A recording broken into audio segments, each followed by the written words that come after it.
ഒരു ബിലീഫ് കാരണം a certain kind of a പാർട്ട്ണറിനെ അവർ അട്രാക്ട് ചെയ്യും. അവരുടെ പാരൻസിൻ്റെ റിലേഷൻസ് കണ്ടിട്ട് അവർക്ക് കുറേ ബിലീഫ്സ് അവരുടെ ഉള്ളിൽ ഫോം ആവും. ആ സബ് കോൺഷ്യസ് മൈൻഡിനെ ആക്സസ് ചെയ്യുന്നത് ഹിപ്നോതെറാപ്പി യൂസ് ചെയ്തിട്ടായിരിക്കും. ചില കാര്യങ്ങൾ നമ്മൾ വൺ സെഷനിൽ ചെയ്യാൻ പറ്റത്തില്ല. ഇപ്പോൾ പഠിക്കാൻ വേണ്ടി വന്നപ്പോഴത്തേക്കും ജസ്റ്റ് ഒരു ഡിസ്കഷൻ പോയപ്പോഴത്തേക്കും സംതിങ് ഈസ് ഗോയിങ് ഓൺ എന്നുള്ളൊരു ഇൻറ്റ്യൂഷൻ എനിക്ക് ഫീൽ ചെയ്തു. പുള്ളിക്കാരി യൂസ് ചെയ്ത ഒരു മെറ്റഫർ എന്ന് പറഞ്ഞാൽ ഇറ്റ്സ് എ പാൻഡോറാസ് ബോക്സ്. തുറന്നു കഴിഞ്ഞാൽ അതിനകത്തുണ്ടായിരിക്കുന്നത് നിങ്ങൾക്ക് സഹിക്കാൻ പറ്റില്ല, എനിക്കേ സഹിക്കാൻ പറ്റത്തില്ല, നിങ്ങൾക്കും സഹിക്കാൻ പറ്റില്ല എന്നുള്ളതാണ് അവിടെ പറയുന്നത്. 5 വയസ്സിനുള്ള താഴെയുള്ള കുട്ടികൾക്ക് ചെയ്യില്ല. കാരണം അവരുടെ എന്ന് പറഞ്ഞൊരു ഡെവലപ്മെന്റൽ മൈൻഡ് സെറ്റാണ്, ഡെവലപ്പ് ചെയ്തു വരുന്നേ ഉള്ളൂ. റിലേഷൻഷിപ്സിൽ ഉണ്ടാകുന്ന ഓവർ തിങ്കിങ് ഇഷ്യൂസിന്റെ ഒരു ചെറിയൊരു റീസൺ എനിക്ക് തോന്നുന്നു ഈ ചീറ്റിംഗ് പാറ്റേൺസ് ആവർത്തിച്ച് വരുന്നതാണെന്ന് തോന്നിയിട്ടുണ്ട്. ഗോവിന്ദൻ അങ്ങനെ എന്തെങ്കിലും ക്ലയന്റ് എക്സ്പീരിയൻസോ അങ്ങനെ എന്തെങ്കിലും ഉണ്ടോ? ചീറ്റിംഗ് എക്സ്പീരിയൻസ് പോലുള്ള ഇത് വന്നിട്ടുണ്ട്. കാരണം അവർക്ക് ഉണ്ടാവുന്ന ഒരു ചൈൽഡ്ഹുഡിൽ ഞാൻ നേരത്തെ പറഞ്ഞല്ലോ, ഒരു ബിലീഫ് കാരണം a certain kind of a പാർട്ട്ണറിനെ അവർ അട്രാക്ട് ചെയ്യും. ഇപ്പോൾ maybe something that happen in their childhood എന്ന് പറയുമ്പോഴത്തേക്കും ആ ഒരു കുഞ്ഞ് ഏജ് അല്ല, ലൈക്ക് ചെറിയ ഏജ് അല്ല, may be something that happened even in there first relationship. ഒരു 16-17 ആ ഒരു ടൈമിൽ വരുന്ന സെർട്ടൈൻ ബിലീഫ്സും ആവാം. ലൈക്ക് റിലേഷൻഷിപ്സ് എന്ന് പറയുന്നത് ഇങ്ങനെയാണ്. ഈവൻ അവരുടെ പാരൻസിൻ്റെ റിലേഷൻസ് കണ്ടിട്ട് അവർക്ക് കുറേ ബിലീഫ്സ് അവരുടെ ഉള്ളിൽ ഫോം ആവാം. I remember one such case. ഒരു ക്ലയൻറ്റ് പറഞ്ഞെന്ന് പറഞ്ഞാൽ പാരൻസ് തമ്മിലുള്ള ഒരു റിലേഷൻ എന്ന് പറഞ്ഞാൽ അവർ തമ്മിലുള്ള ബോണ്ടിങ് എനിക്ക് നല്ല രീതിയിൽ കാണാൻ പറ്റിയിട്ടില്ല. ഒരു ഡിസ്റ്റൻ്റ് ആയിട്ടുള്ള ഒരു ഇതാണ്.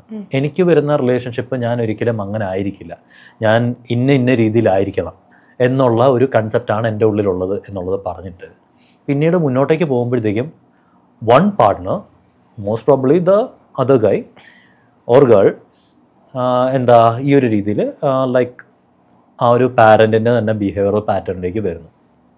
അൾട്ടിമേറ്റ്ലി ദ തിങ് ഈസ്, ഒരു പാരൻറ്റ്, ഈ പറയുന്ന വ്യക്തി പാരൻറ്റിനെ വന്ന് കണ്ടു പഠിച്ചതല്ലല്ലോ. പകരം ഈ പാർട്ട്ണർ, ഈ കാണുന്ന വ്യക്തി, ദ ക്ലയൻറ്റ്, അവർ അട്രാക്റ്റ് ചെയ്തത് ഇങ്ങനെ ഒരു വ്യക്തിയായിപ്പോയി. അപ്പൊ നമ്മൾ മനസ്സിലാക്കണതിന് മുമ്പേ ആ ഒരു അട്രാക്ഷൻ നടന്നിട്ടുണ്ടാവുമല്ലോ. ഇപ്പൊ ഇയാൾ ഇങ്ങനെയാണെന്ന് നമുക്ക് അറിയുന്നതിന് മുമ്പേ നമ്മൾ അട്രാക്റ്റഡ് ആയിട്ട് ചിലപ്പോൾ ഒരു റിലേഷൻഷിപ്പ് സ്റ്റാർട്ട് ചെയ്തിട്ടുണ്ടാവും. അപ്പൊ അതെങ്ങനെയാ നമ്മൾ ആ അട്രാക്ഷൻ അതിനകത്തേക്ക് മാത്രമാണ് നമ്മൾ അയാളിലേക്ക് മാത്രം അട്രാക്റ്റഡ് ആവുന്നത്? നമ്മൾ കുറെ കാര്യങ്ങൾ കണ്ടിട്ടാണ് ആ വ്യക്തിയിലേക്ക് അട്രാക്റ്റഡ് ആവുന്നത്. അട്രാക്ഷൻ എന്ന് പറയുന്നത് ഡേ 1 തോന്നുന്ന സാധനമൊന്നും അല്ലല്ലോ. May be love at first sight എന്നൊക്കെ ഉള്ള രീതിയിൽ ചിലതൊക്കെ വരുമായിരിക്കാം. പക്ഷേ ഇങ്ങനെ ഉണ്ടാവുന്ന ഈ രീതിയിലുള്ള ഒരു അഫക്റ്റഡ് ആയിട്ടുള്ള ഒരു റിലേഷൻഷിപ്സ് നോക്കിക്കഴിഞ്ഞാൽ അത് ലവ് അറ്റ് ഫസ്റ്റ് സൈറ്റ് അല്ല. ഇവഞ്ച്വലി ബിൽട്ടപ്പ് ആയിട്ടുള്ള ഒരു റിലേഷൻഷിപ്പ് ആയിരിക്കും. കുറേ നാൾ കണ്ട് ഉണ്ടെങ്കിൽ ഈ വ്യക്തി കുറേ പുറകെ നടന്ന് അത് കഴിഞ്ഞിട്ട് സർഫസ് ലെവലുള്ള കുറേ സാധനങ്ങൾ ഇവർ കാണുന്നുണ്ട്. മേ ബി അതിന് അപ്പുറത്തേക്ക് ഇവർ കാണുന്നുണ്ടായിരിക്കാം. ഇവർ കോൺഷ്യസ്ലി കാണുന്നില്ല, ഇവരുടെ സബ് കോൺഷ്യസ് മൈൻഡ് കാണുന്നുണ്ടായിരിക്കും. അപ്പോൾ അതിനനുസരിച്ച് വെച്ചിട്ടുള്ള ഒരു പാർട്ണർ, ആ ഒരു സബ് കോൺഷ്യസ് മൈൻഡിന് ഉണ്ടായേക്കുന്ന ഒരു ബിലീഫ് വെച്ചിട്ട് yes this guy is the one for me എന്നുള്ളൊരു തോന്നൽ അവിടെ വരുവാണ്. I want this kind of a guy എന്നുള്ളൊരു ബിലീഫ് ആ ഒരു മൊമെൻറ്റിൽ വരുവാണ്, സ്പാർക്ക് വരുവാണ്. അത് വെച്ചിട്ട് മുന്നോട്ടേക്ക് പോകും. ആദ്യത്തെ ഒരു റിലേഷൻഷിപ്പിൽ നമ്മളൊരു ചീറ്റിംഗ് അനുഭവപ്പെട്ടു എന്ന് വിചാരിക്കുക. അത് കവർ ചെയ്യാനായിട്ടായിരിക്കുമല്ലോ നമ്മൾ ചിലപ്പം ഒരു സെക്കൻഡ് റിലേഷൻഷിപ്പ് വരുമ്പോഴേക്കും നമ്മളത് കവർ ചെയ്യണമെന്ന് ആക്ച്വലി ആഗ്രഹിക്കും. അല്ലെങ്കിൽ അയാളുടെ അടുത്തുനിന്ന് അങ്ങനത്തെ ഒരു ചീറ്റിംഗ് അനുഭവം ഉണ്ടാവരുതെന്ന് നമ്മൾ ആഗ്രഹിക്കും. ഈ സെയിം സൈക്കിൾ തന്നെ റിപ്പീറ്റ് ചെയ്യപ്പെടുമ്പോൾ ഇത് നമുക്ക് എങ്ങനെ ഒരു ഹിപ്നോതെറാപ്പിയിലൂടെ നമുക്ക് സോൾവ് ചെയ്യാൻ പറ്റുക? അവിടെ ആദ്യത്തെ ആ ഒരു റിലേഷൻഷിപ്പിൽ ഉണ്ടാകുന്ന ആ ബിലീഫിനെ നമ്മളവിടെ മാറ്റുകയാണ് ചെയ്യുന്നത്. ആദ്യത്തെ ആ ചീറ്റിംഗ് കിട്ടിയപ്പോഴത്തേക്കും അവരുടെ ഉള്ളിൽ വരുന്ന ബിലീഫ് എന്ന് പറയുന്നത് I can't trust any person, I can't trust any men. Sometimes it comes in such a way that I can't trust the partner. അതുവരെ മെന്നിന് കുഴപ്പമൊന്നും കാണത്തില്ല. റിലേഷൻഷിപ്പിലേക്ക് പോകുന്ന സമയത്ത് I can't trust this guy എന്നുള്ള രീതിയിലേക്ക് വരും. അപ്പോൾ അവിടെ വർക്കൗട്ട് ചെയ്യുന്നത് അവരുടെ ബിലീഫ് സിസ്റ്റത്തിനാണ്. ഈ ബിലീഫ് സിസ്റ്റം കോൺഷ്യസ് മൈൻഡിലല്ല, അത് സബ് കോൺഷ്യസ് മൈൻഡിലുള്ളതാണ്.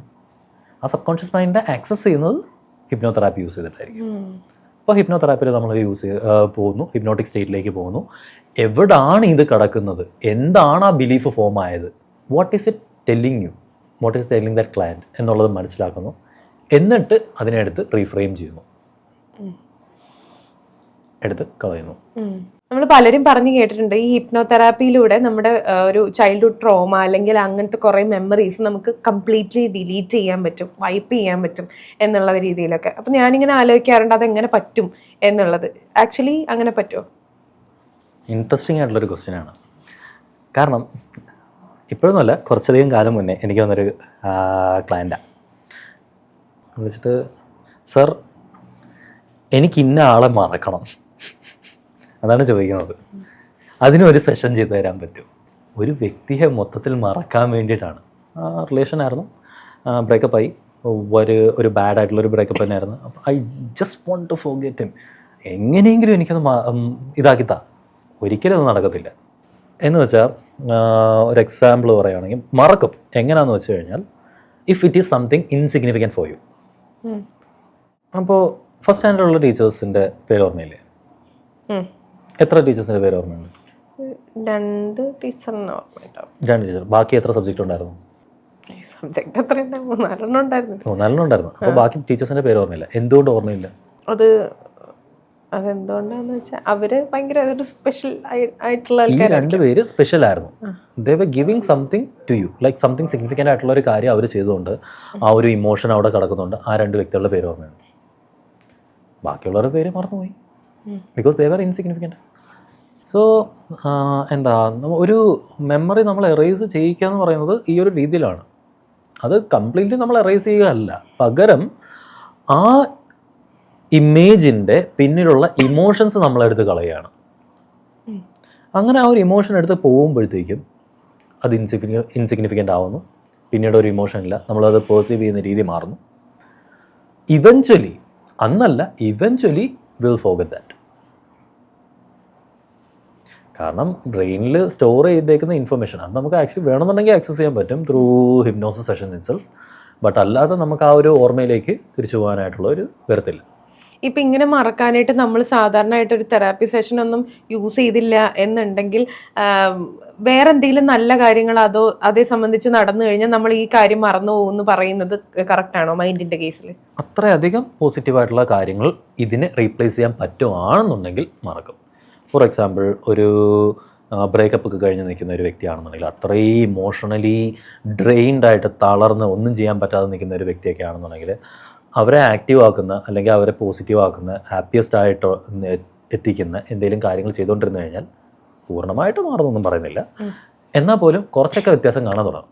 ഇപ്പോൾ അങ്ങനെയാണെന്നുണ്ടെങ്കിൽ നമുക്കൊരു സെഷൻ കൊണ്ടിട്ട് നമുക്ക് ഒരിക്കലും ഒരു ഹിപ്നോതെറാപ്പിയിലൂടെ നമുക്കൊരു റിസൾട്ട് കിട്ടില്ലല്ലോ, കുറച്ച് അധികം സെഷൻസ് വേണ്ടി വരില്ലേ? ഡിപ്പെൻസ്, അങ്ങനെ പറയാൻ പറ്റില്ല. ചില സെഷൻസൊക്കെ നമുക്ക് ആക്ച്വലി ജസ്റ്റ് വൺ സെഷൻ കൊണ്ട് നമുക്ക് തീർക്കാൻ പറ്റും. ലൈക്ക് ഒരു ആങ്സൈറ്റി കേസ് വരുവാണെന്നുണ്ടെങ്കിലോ അല്ലെങ്കിൽ ചില ഫോബിയ കേസസ് ഒക്കെ വരുവാണെന്നുണ്ടെങ്കിലോ ആക്ച്വലി 1 സെഷൻ മതി, ധാരാളമാണ്. ഒരു എക്സാമ്പിൾ പറയുകയാണെങ്കിൽ, എനിക്കൊരു ക്ലയൻറ്റ് ആക്ച്വലി അതൊരു ഒരു ഗ്രൂപ്പിന് വേണ്ടിയിട്ട് ഒരു ആക്ടിവിറ്റി ചെയ്തതാണ്. ഇപ്പോൾ ഒരു മാസ്റ്റർ ക്ലാസ് പോലെ കണ്ടക്ട് ചെയ്യുന്നതിനിടയിൽ ഒരു ലൈവ് ഡെമോ കാണിക്കാൻ പറഞ്ഞു. ശരി, ആയിക്കോട്ടെ, ചെയ്യാമല്ലോ. എന്താ ചെയ്യണ്ടേ? ആൾ വന്നിട്ട് പറഞ്ഞു, എനിക്ക് പറക്കാൻ പേടിയാണ്, ഫിയർ ഓഫ് ഫ്ലൈങ്.